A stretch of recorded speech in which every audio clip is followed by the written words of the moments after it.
Interview with Mr. A.N.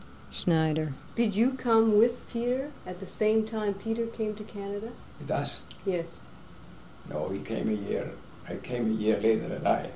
Oh, so you came first, and then he came. I came in my parents came here in 1907. I came in 1909, 1908, and Peter came 1909. I believe he went to the States first, you see, and came up from the States. I see. Because one of the Volga grandmother, you see, lived in the States. When you came to Canada, did you come right to St. Walburg? Came to St. Walburg, and I stayed at St. Walburg for about 6 months. Then I went to Regina. I had a job in Regina as a correspondent, for a fellow who was selling lots in Nelson, BC. And how long did you stay in Regina? Oh, about a year. I see. From there I went to Münster, Saskatchewan. The Benedictines had a school there, you see. Benedictines, the monks, not far from Humboldt. Münster, Saskatchewan, small station. And there I worked for the St. Petersburg, that's the Peter's Guide, English, St. Petersburg, German. I got room and board free, and there, I learned English from one of the professors, Father John. Father John was an absolvent of the Harvard University in the United States, was a very good man. I stayed there for about a year. Then I taught school. I became a school teacher. Taught school among the pioneers not far from Humboldt for about 6 months winter time. When I finished, they couldn't pay me. They were all poor, like pioneers. Gave me a note. And I seen my doctor because I prepared myself for my examens, I worked. At that time, teachers were hard to get, you see. And I became a teacher on a permit. But in the spring, I had to pass or at least try to pass my examinations, you see. And so I prepared myself with English literature.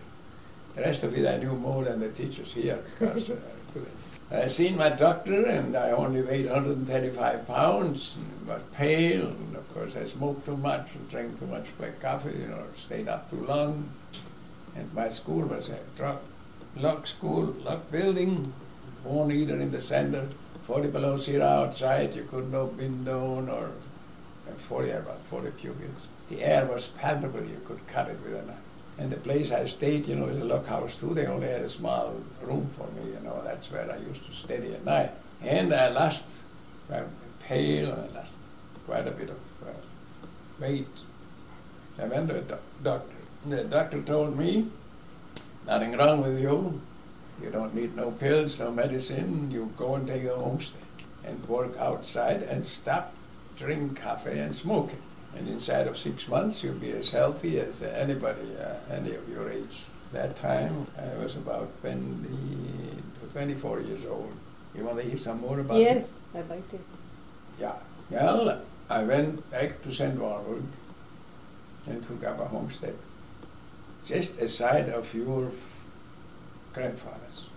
We were neighbors. My homestead had a beautiful lake, right in the center. My neighbor, was to the south. Yeah, to the south was Peter Oatman, your grandpa. And to the north, was a fellow by the name of Bailey. Came from Kentucky, and he was an alcoholic. I took up a homestead, 160 acres of land. And then I went out, stayed with my parents, got a pair of oxen, plow, axe, went out, cleaned up land.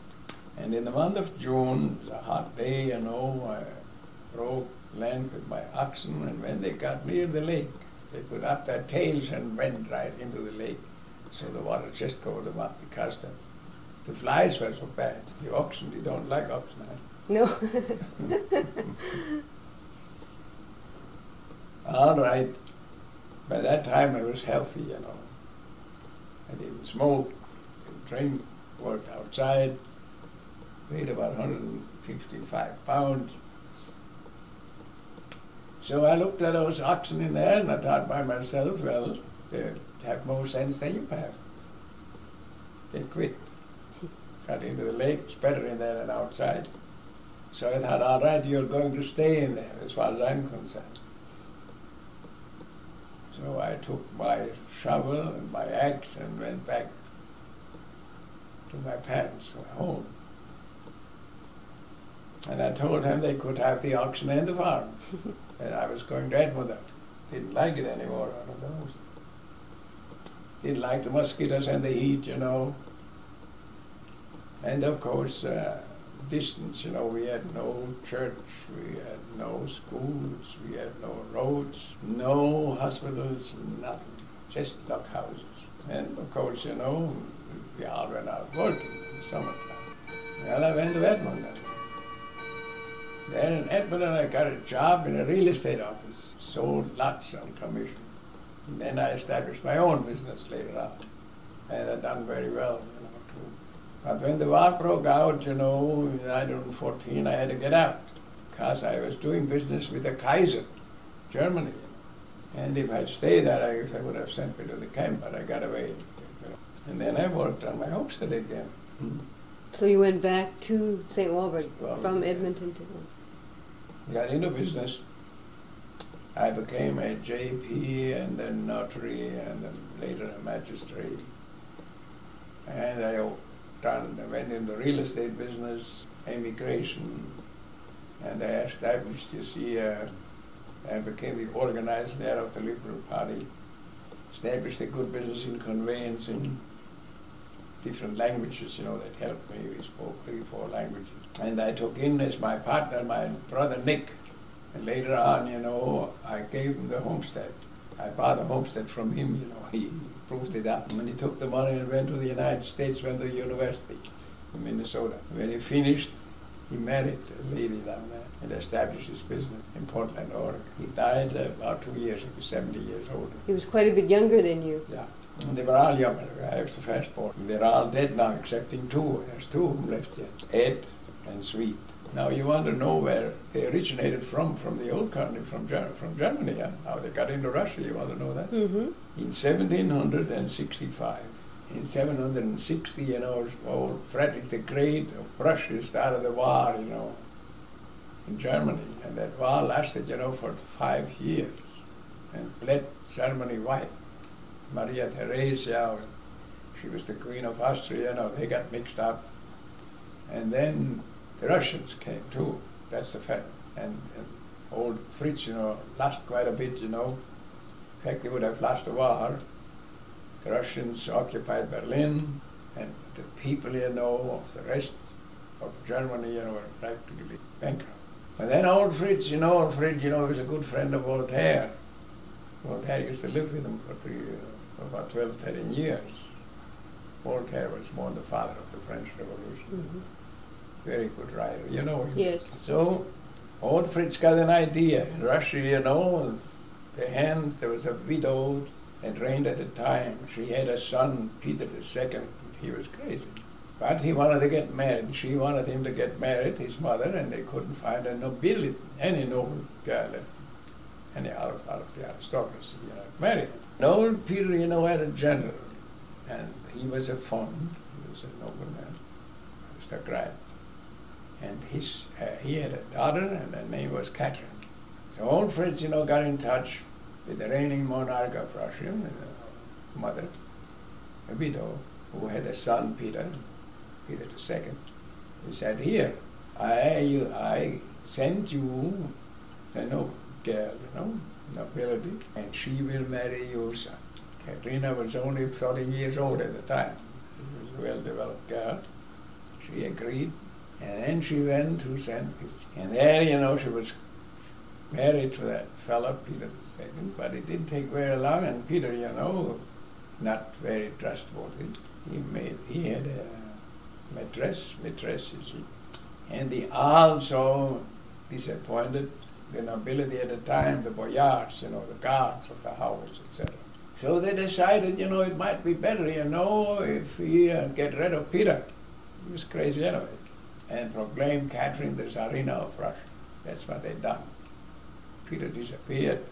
See, the boyars, that's the nobility, the noble soldiers and officers who guarded the court, they were on the side of Catherine. Catherine was a little bit of sexy, you know. She played around with those fellas, you know, they liked that. So they got rid. I don't know what they done with Peter, but he disappeared, and then they crowned her as the Tsarina of Russia. Okay, he made a pretty good Tsarina. made quite a few improvements. She even erected schools, for women, ladies, only, of course, for the aristocracy. And then Katrina, got an idea. Thought, by Joe, that'd be the time, the Germans are putting it up. How would it be if we settled Germans among those Russians? They could teach them how to farm, business, perhaps these mujiks, that's peasants. There were many peasants, small farmers without farming. She gave out an ukaz, what we call ukaz, that's a proclamation, inviting the Germans to come to Canada, to come to Russia, all over Germany. And that's where one of the Ortmans, a young man, Ortmans and Schneiders, and quite a few others from Elsass, rein, they applied for permission. They were granted the permit, to get into Russia. And it took them 3 years to get there, to get to St. Petersburg, because they traveled. They only had a few wagons. And they both of them got married on the road. And mine too, They married on the road, yeah. They married Germans too, Mm-hmm. One of my grandfathers married a lady from Bavaria. And your grandfather, I don't know exactly where he got. He married to a German guy. And then when they came to St. Petersburg, they were given Cossacks, to show them their land. They were settled in the Volga Valley, between the Ural and the Volga. Not the Volga and the Ural. The Ural is the boundary line between Asia and Europe. And we used to call it Eurasia, the two of them. That's really one continent. And that all happened in the year of our Lord 1767 or 68. One of our people, Konrad Schneider, he kept a diary. And when I left Russia, we had 18 volumes of it, you see. Every one generation to another, had to write a diary. Every one of the family. And the last one was Heinrich Schneider. He was my uncle. And that's where I had a chance, when I came. I used to go to seminary, came home. I used to read some of the diaries. And that's how I got acquainted, I'm telling you now. Mm-hmm. Otherwise, nobody would know it. I don't know. I still write my diaries. But during the revolution, the whole village, all the people of the village were, they either went to Germany, back to Germany, or they were sent to Siberia. There's none of them left.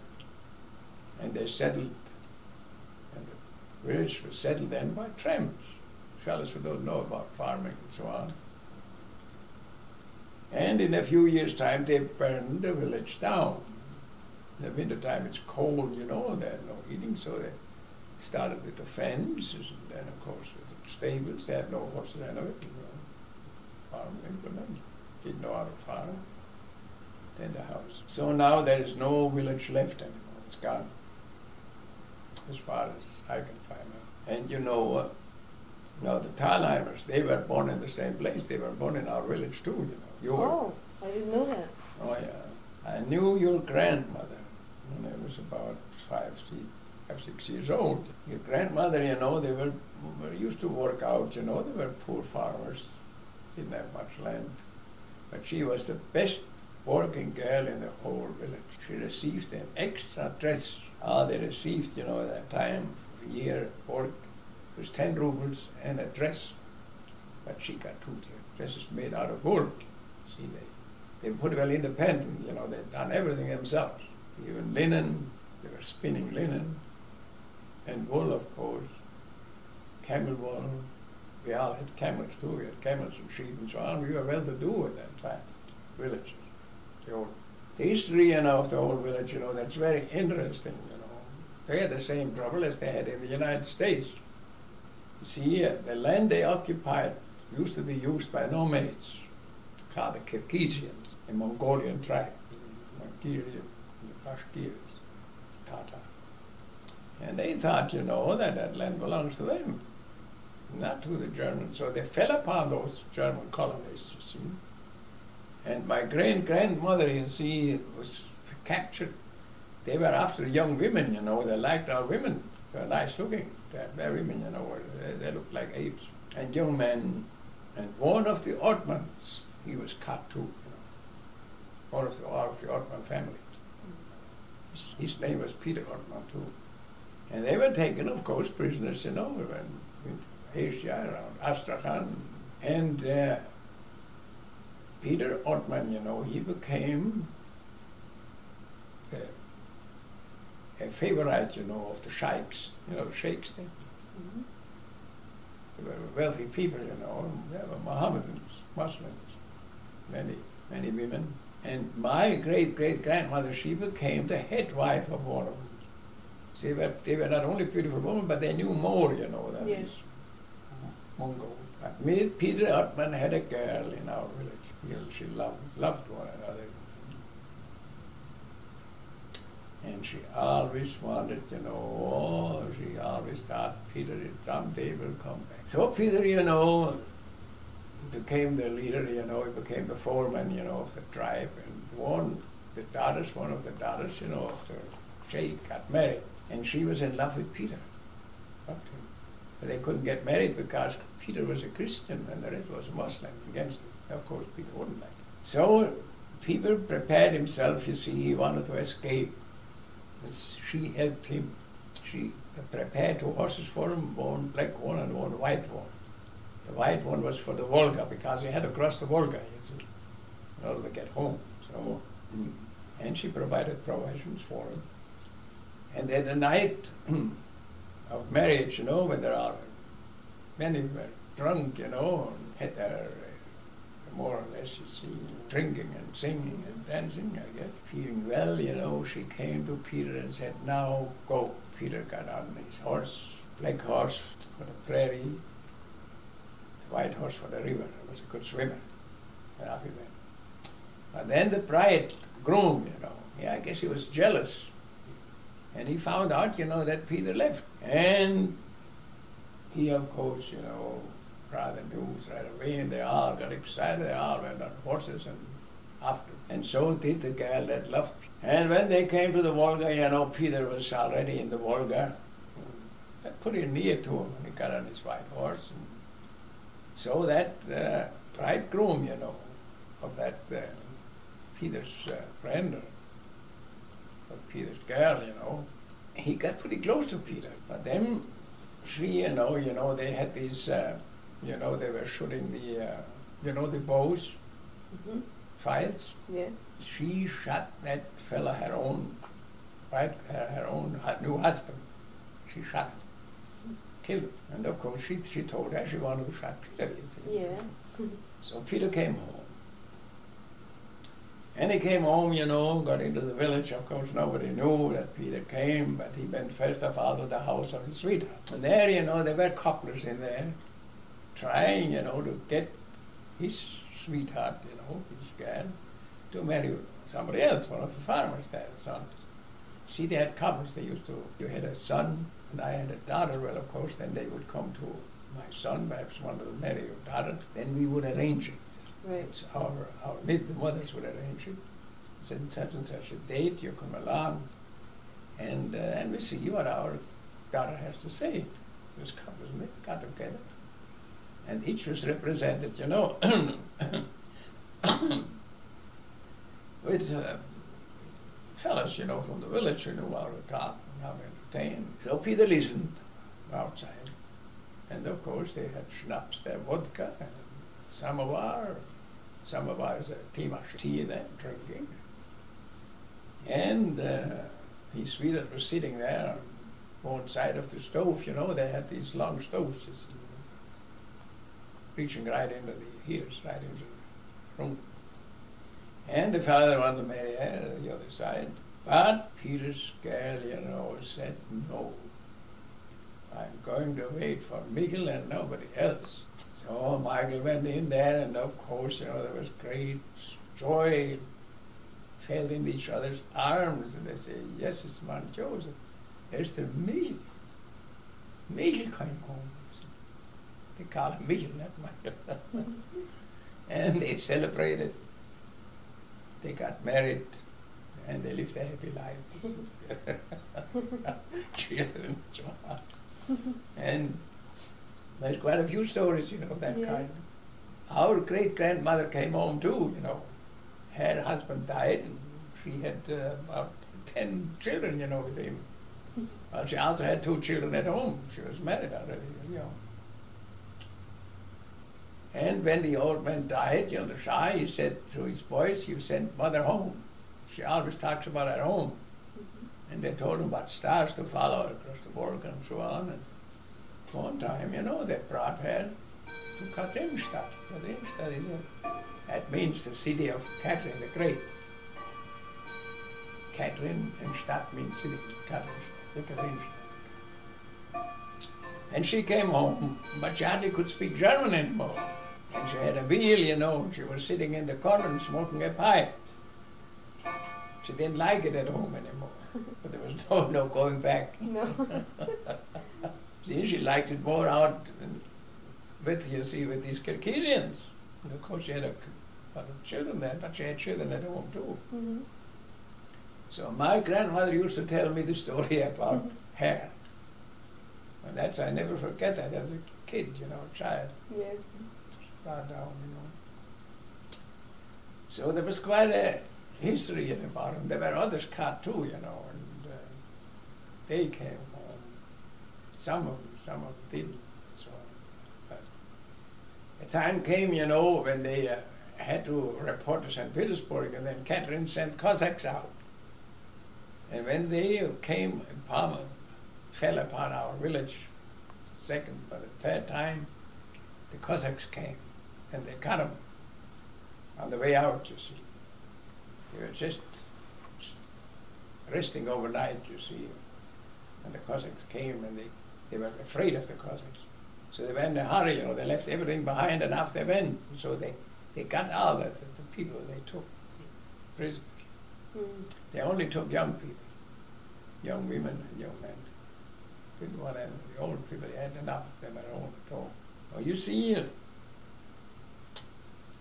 every human being has a history. Every human being has a history in itself. I used to talk to old people. I liked old people.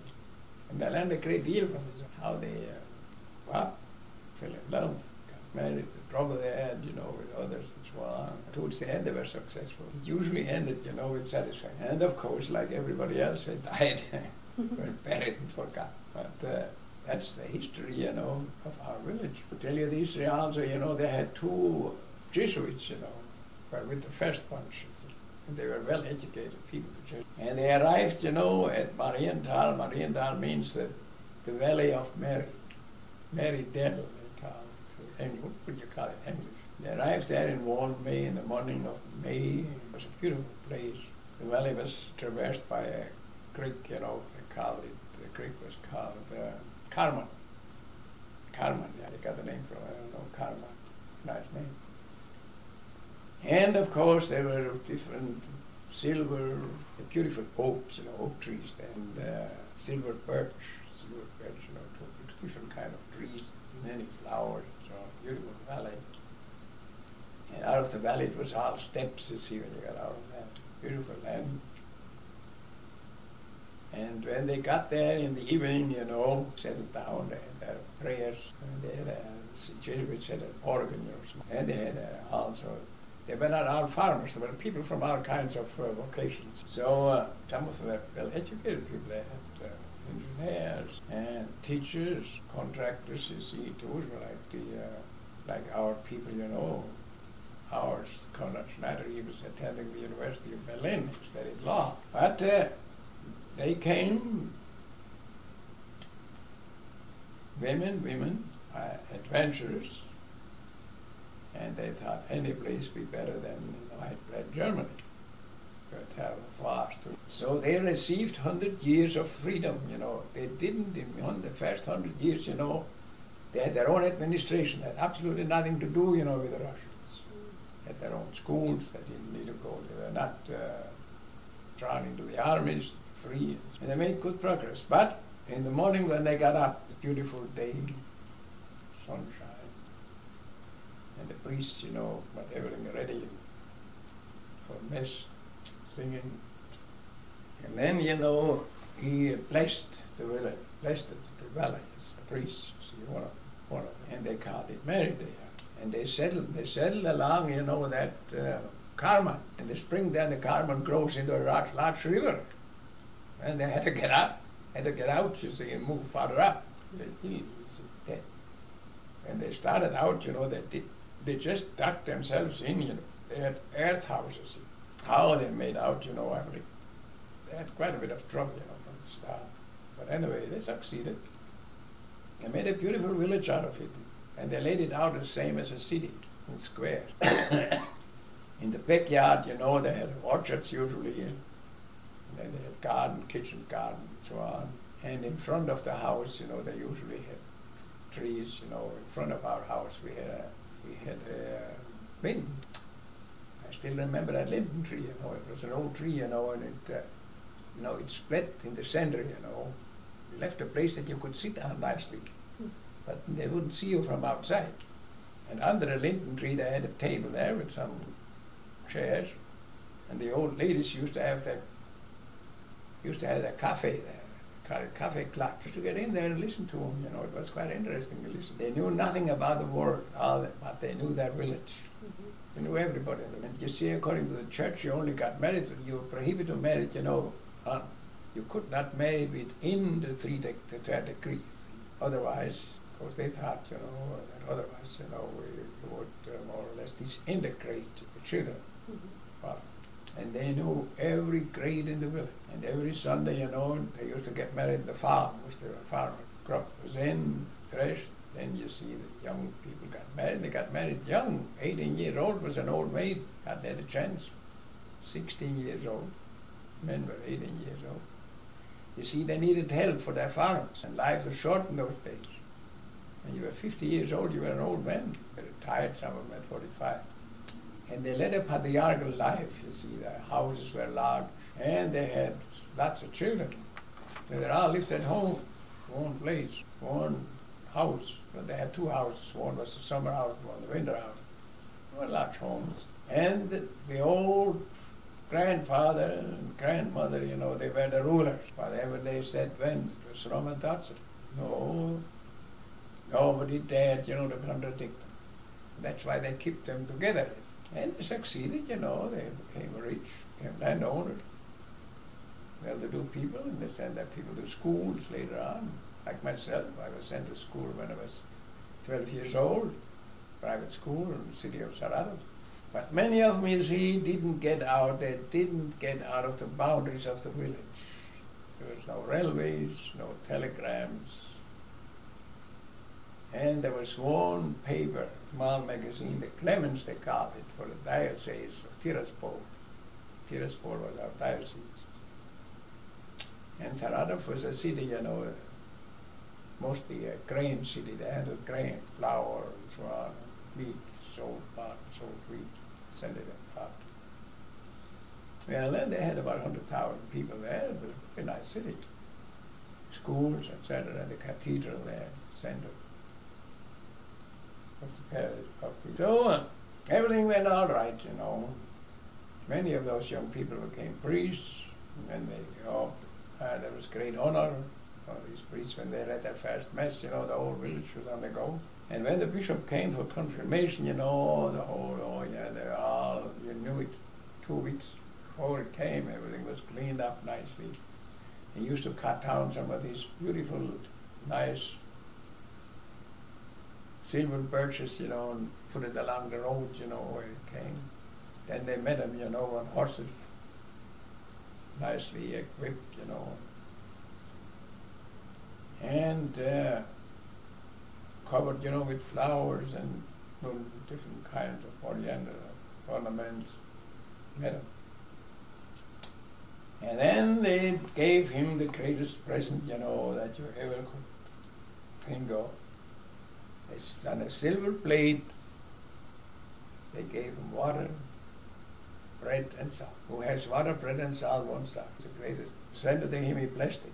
And then the bells were ringing, and there was music and shouting and shooting and so on. Bishop, he only came every 3 months. And all kinds of holidays. Well, my dear, what else do you want now? You want That's your... good. This is interesting, yeah. Pardon? That's good, what you're saying now. How big was the village? How many people? Well, 12,000 people when I left. Oh, see, they multiplied. That's about 150 years, you see. When I left, you know, they celebrated 150 years of... It was 150 years old, yeah. Yeah. Yeah, 50 And these years. were all Germans, like, No, they were not all German. not all. But they Germanized. You see, when Napoleon went to Moscow, you remember? Napoleon tried, you know, to conquer Russia. He had an army of 650,000 men. And he crossed the Berezina, got into Moscow, where the Russians retreated, you know, and left them there. Then they started to burn down the city. And many of these men were taken prisoners, you see. We had French and we had Italians, you know, among them, and those prisoners, you know, they were sent to some of our villages. Understand? Mm-hmm. And then, of course, they became Germanized. They couldn't get home there because there were no way to get home. They even didn't know what direction to go. There were no railways, there were no roads. The only place was the Volga. And you couldn't get very far on the Volga. You could get down to the Caspian Sea, the Caucasus, and so on. And of course they were afraid too, you know, to leave the village. So there was no way out. They had to stay there. And those that came, you know, were sent there, you know, they married German girls, you see, and they became Germanized. Mm-hmm.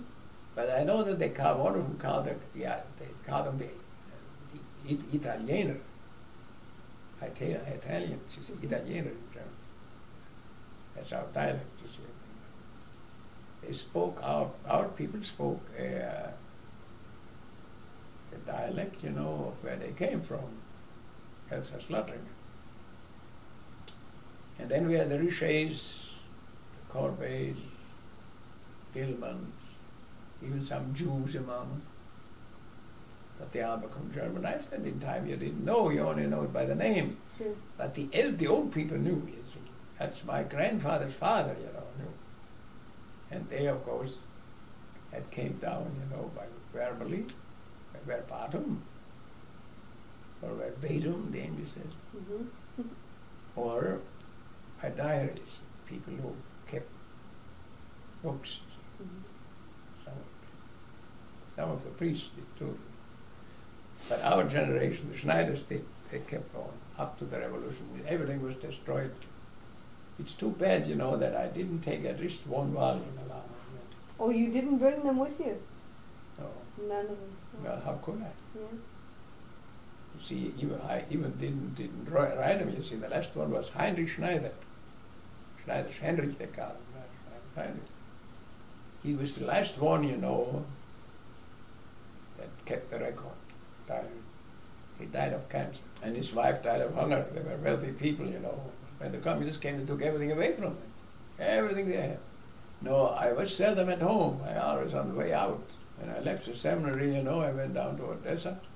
From Odessa, I went to Turkestan, near Afghanistan there. Then, of course, I went up into Vladivostok, Siberia, Harbin, and so on. And as a student, you know, I went to Austria, to Vienna, Rome. But I never got into German for some reason. How old were you then, as a student? I finished when I was 17 years old, finished the seminary. You know, I was supposed to become a priest. I was too young to be ordained. So I went to the university. And there, you know, I only stayed for 2 years. I didn't finish. Because the revolutions broke out. It's 905. It was 905. We had that war with the Japanese. And in 905 we had the greatest revolution. It was worse than the second one. 905. They didn't win because we had a good premier in Russia by the name of Stolypin. And he got the Tsar that gives the people the Duma. The Duma means parliament. That's what we wanted. But we only got immunity while we were inside. Came outside, you know, he said something against the Tsar. Some of the Okhrana didn't like Okhrana, the secret police. They arrested you. Then, you know, I became mixed up in politics. I was the first representative, of the first Duma. I was only 20 years old. Good. I represented the Volga Germans. You see. Well, many of them couldn't speak Russian, you see. They had no Russian schools, and had nothing to do with the Russians. The only Russians, they were that came that worked for us, you see, and they were poor. We occupied all the good land. They didn't like us because, we got ahead of them. But the Russians we had were good people, Harvest time, they came, our whole family, Came on, all families, and they cut the wheat, with sickles. And they never forget, Oh, in the morning they got up singing, they used to put up their tent right at the field. It was slow, but very nice work and clean. And they told us, don't, from the start we gave them what we were eating, you see. And their stomachs couldn't stand that, because they were living back all winter on potato. And here they got meat, and of course, good bread, 10 cakes sometimes, you see. And of course, sausages and different kinds of meats. Couldn't stand it. So they said, give us, we prepare our own meats. Just give us what we want. So we gave them what they wanted. It was far cheaper. And they were satisfied. It's very interesting, you see, it was a world, a folks, a world by itself, you see, this German Russian. About 3 million of them. They all disappeared. They called it the Volga. Right. Well, and we were lucky enough, I was in Odessa, when we had the uprisings during the first revolution, and by Joe, I seen something I never thought could happen. And then I thought by myself, you better get the hell out of here in time. And I had quite a job to get my parents to go, because my father didn't want to go, he was retired, and he had quite a bit of land, and pretty well to do, and they had his friends there, and so on. But my mother and the children, they didn't want to stay in Russia. They insisted we go. If you don't want to go, you can stay here. He came along too, but he wouldn't sell his land. There is actually in 1907. And they all came through me because I found a pamphlet.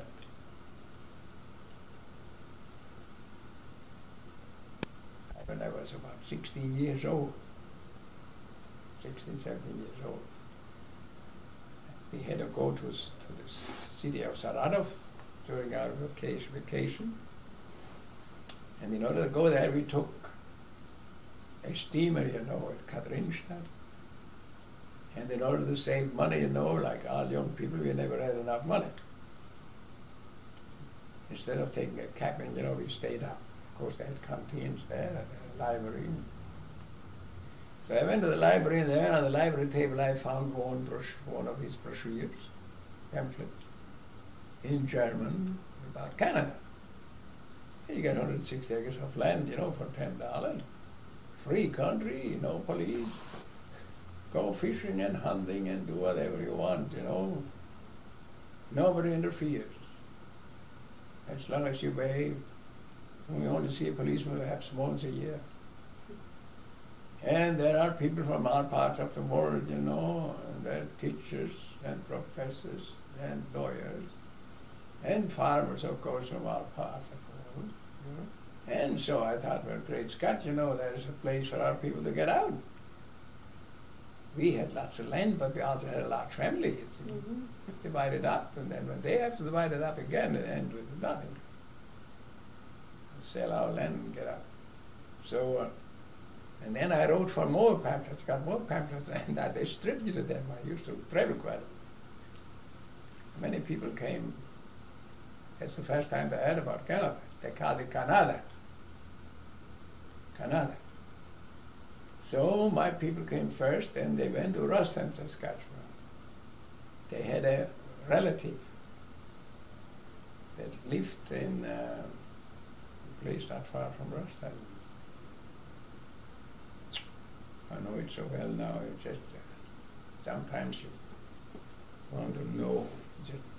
Anyway, Boxler, by the name Boxler, and one of my grandmothers, name came from the Boxer family.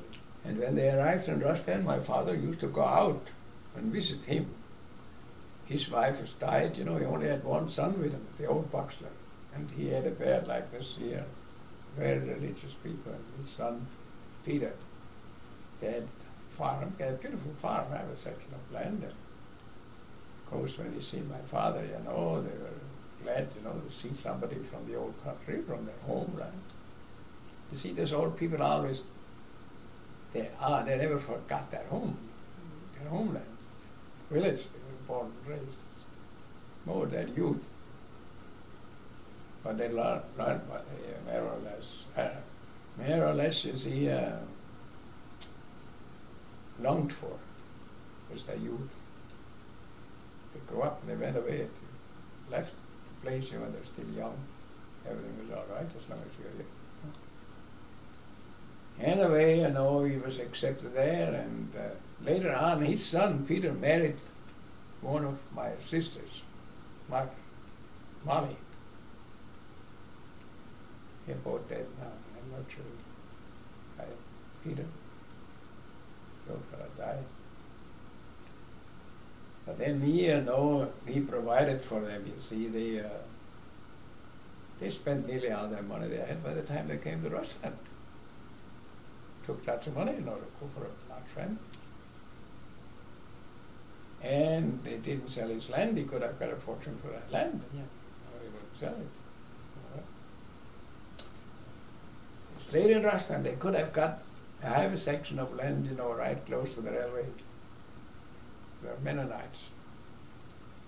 He wanted to sell my father, that half section of land with fence, buildings on it, 100 acres under cultivation, for $2,000.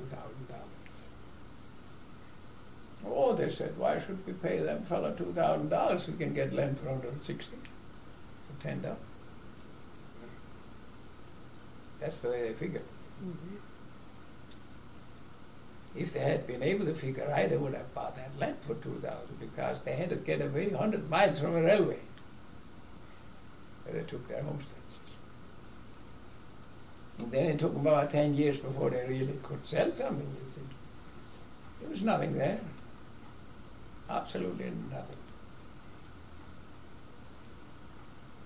They had to put up their tents and then start to build log houses for themselves. It's a good thing they had timber. And log houses, log first house to live in, then stables, so on. Then that land had to be cleared from bush and stone, so on. And then they used to have frost, overnight, once in a while. And they wouldn't do anything else, you see, but wheat. They could have raised something else, you see, they could wheat, barley and oats. And different kind of hays, tall grass, wheat. The wheat farmers, they all got. Took quite a bit, until a few years before they got, you see, first of all, they had red 5 wheat. Red 5, was a late wheat, very quickly, very rich and gluten, etc. But it was late. And on the 15th of August, they have full moon, nice weather until then. That night, they got a frost. When they came out, the wheat, the fields were covered. And then when my father, he cursed. He said, Canada was the arseloch of the world, the asshole of the world. Mm-hmm. Crops gone. But in Russland, you see, they didn't have those frosts. No. It was everything there, schools and churches and elevators. And look what they could have made. And the war broke out, and they got good prices for their wheat, and they were sitting out there, at St. Margaret, and still waiting. And then they got wheat, they brought some wheat from Russia. That was earlier wheat, you see. And they got Marcus. Marcus was 15 days earlier than Red 5. So they got out of that frost to a certain extent. 7 years, froze anyway, they got They were able then to raise wheat. But then they had that haul that wheat, 45 miles to the first railway station. It took about 15 years before that railway, came to St. Warburg, and still there, it stopped there. It's the end of the steel. Well, I took up a homestead, but I never proved it up. Gave it to my brother Nick. And then I bought it from Nick for $2,000 so that he could go to school. And when he finished school, he fell in love with a girl down there, and he married her and stayed in the United States. He came up from school, he came up